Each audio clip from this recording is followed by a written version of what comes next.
educate women because it is smart. We educate women because it changes the world.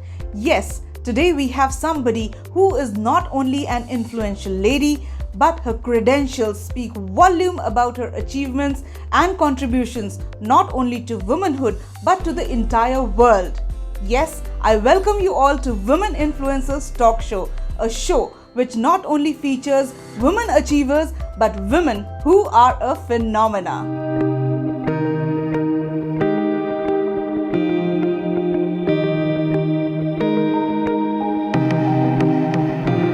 Ameenah Firdaus Gurib-Fakim, born on 17th October 1959, is a Mauritian politician and biodiversity scientist who served as the first woman president of the Republic of Mauritius from 2015 to 2018 and third woman to have served as head of state following Queen Elizabeth II. We are honored to have her speak to us about her journey and her life.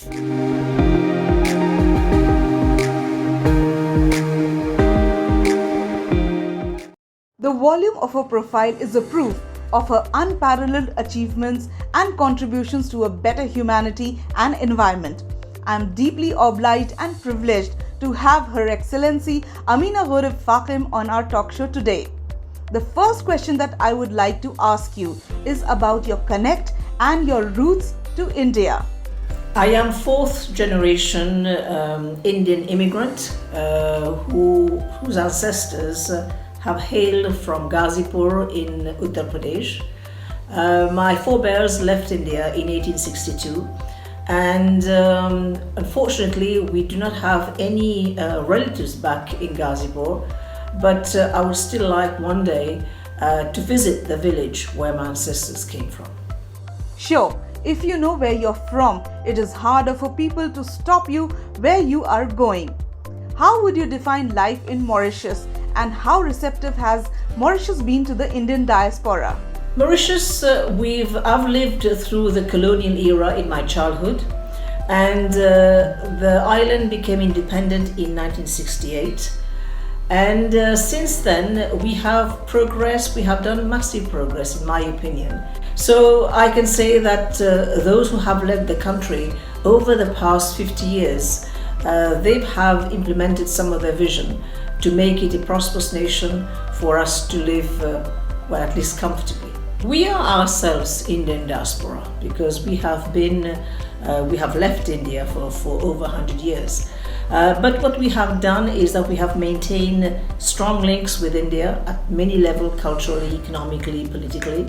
And we have also weaved a very good network with other Mauritians who are of course Indian, from Indian diaspora, right across the world. And recently we held a conference of the Mauritian diaspora, and it was very, very nice to see the diversity of expertise and the diversity of the professions that many of the Indian diaspora are leading across the world. So it's good to see this powerful network of prosperous Indians.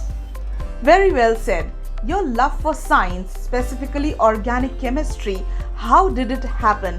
Was it a childhood interest or something that you fell in love gradually as you grew? As a child growing up in a small village in Mauritius, I have always been fascinated by science. And I was lucky to have had motivated teachers who could actually demystify the world of science to me. They could explain to me why a plant was green, why a flower was red, or the sky was blue. They could tell me that when I was washing up, science was happening. And I think it was this practical aspect of demystification of science that actually pushed me further into this. I became passionate about science, and I was so happy doing it I was doing that I decided to make a career out of it. And of course, why organic chemistry? Because organic chemistry is the chemistry of life, it's the chemistry of carbon, and everything about life fascinates me. Sure, passion is a driving force for most of us. In a lot of interviews, you have spoken about the uncapped potential of the herbal medicines and taking the advantage of the Mauritius biodiversity. As a scientist and an ex-president of the Republic of Mauritius, where do you want the contribution of your country to the future of medicine to be?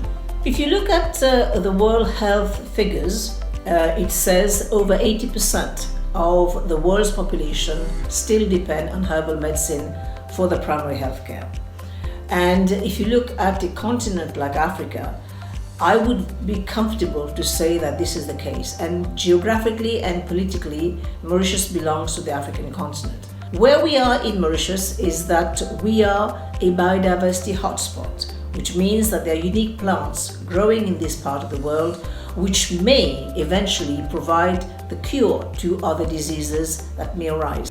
So I see my contribution, my small contribution, is that I have been able to put our biodiversity and our literature and our documentation all the way up to the World Intellectual Property Organization, and now it constitutes prior art in this field. That's quite a valuable contribution, I must say. You are the first unanimously elected woman president of Mauritius and the third woman to have served as the head of state following Queen Elizabeth II. How has been the journey like? I consider myself to be an accidental president. Accidental because I'd never had any ambition politically. I was very happy being a scientist. I was very happy being an entrepreneur. But when my name was cited to be proposed to be the next president, I took the risk. I said, why not? If I can serve my country at the highest level, why not do it? And this is again the messaging I have for young girls. Learn to take risk, calculated risk maybe. And I have enjoyed serving my country at the highest level, and I'm very happy to keep on serving my country.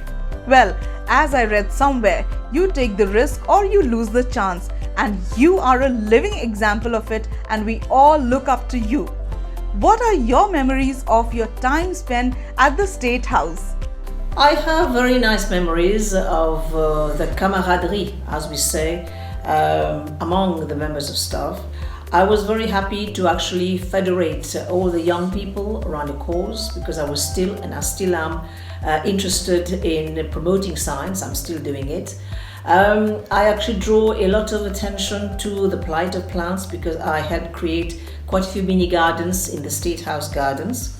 And so I was very happy doing that kind of work, and of course promoting dialogue and with great speakers across the world. I welcome amongst other people the President of the Royal Society, Savenki, who actually came and gave a really nice lecture at the State House. And of course also doing what I enjoyed, what I benefited from, is the promotion of science among young girls. Very rightly said. Educate a girl and she will change the world, and that is so true. Please share your experience of winning the 2007 L'Oreal UNESCO Award for Women in Science for Africa.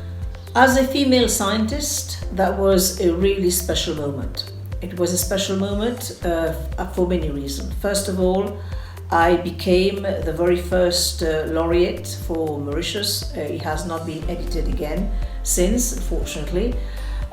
It was an important moment also to actually add credibility, because it added a lot of credibility to this field of work. And even to date, people still refer to me as the L'Oreal UNESCO laureate. So it's a very special moment. It's a highly sought after prize now in the academic world. That's right. Any and every profile should be gender bias free. What should be looked upon as a qualification should be your skills, education and influence. Now talking about influence, Forbes has listed you among the top 100 most influential women of the world. What does this mean to you? It's always nice to see, at personal level, your name listed in this prestigious list. But I think it goes beyond the person. It's important for the country. It brings, as I said, a very important light on Mauritius. We need the visibility. And also it's important as a message, as a role model for young girls to know that, it's important to be out there. And what they must do also to appear in this list, and of course the work that people don't see, and the sacrifices one makes to be able to reach that point. So it's just beyond the personal take. It's important for the country. It's important to see as part of your legacy. That's right. There is so much that goes behind the scene. I mean, it may not be visible, but it plays a key role in one's life and career. You have been married to Dr. Anwar Fakim, who is a surgeon, and you are a mother of 2 kids. How do you maintain work-life balance? When I was a child, I had the support of my father, and of course I had the support of my family. And of course, when a woman is successful, she needs the cheerleader to be the father, the uncle, the brother, and society at large. But for a woman to be successful as a professional, she needs the support of the husband and the family, of course, the extended family, if that's the case. And so it's been quite a journey, balancing. It's a balancing act, especially when you have children. But earlier on, I had made choices because you only have 24 hours a day. You would like to have ideally a social life, a family life, a career. But as a woman, you still have to make choices. And the choice I made was to integrate my social life, my family life, my professional life. So these are the 2 I chose, family and professional. That's wonderful. One interesting question that I would like to ask you is, what challenges have you faced as a woman, both professionally and personally? When you're a woman entering the field of science, it's already an issue. In fact, I was discouraged when I was a young girl, when I went to see a career guidance officer, when I asked him whether it was okay for a girl to do sciences. So he said to me that upfront, that science is not for girls. Science is for boys, and also when you come back, you will not have a job in Mauritius if you go in the sciences. So that's already one issue you have to grapple with, the stereotype. And then you have to look at the structure. Society is still not ready for a good woman scientist, mathematician, or you name it, the hard science, I would say. It is still frowned upon when you have women engineers, women into going the hard engineers, into the hard sciences. So this is something that you have to cope with. You have to deal with the stereotype. You have to do with the structures. And this is what I say to young girls. Go for excellence, because it's only excellence that will get you to where you are. Very motivating. Sure, excellence is not a skill, but it is an attitude. For you, power is the ability to influence others by leaving a legacy.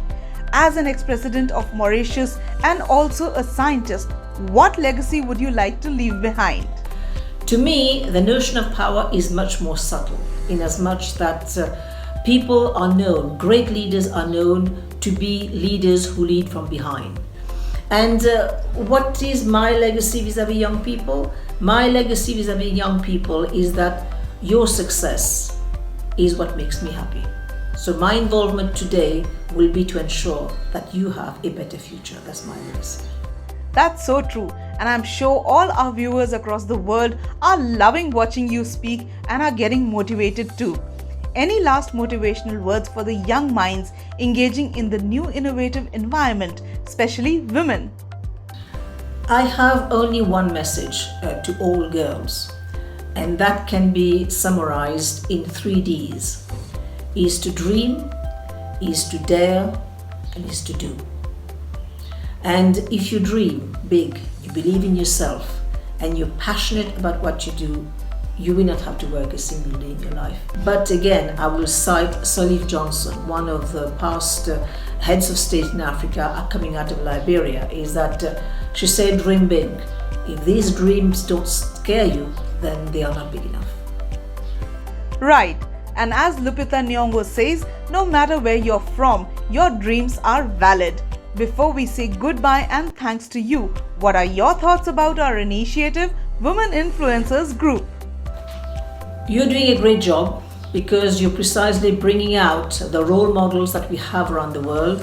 So I will say keep up the good work and keep shining light on women who have made it, because it's only by motivating, it's only by encouraging these girls that we're going to see more women coming out of the pipe, because women suffer from the leaky pipe syndrome, and this is where you're playing a very key role in helping other women, mentor other women, but more importantly, make them become these role models that these young girls can look up to.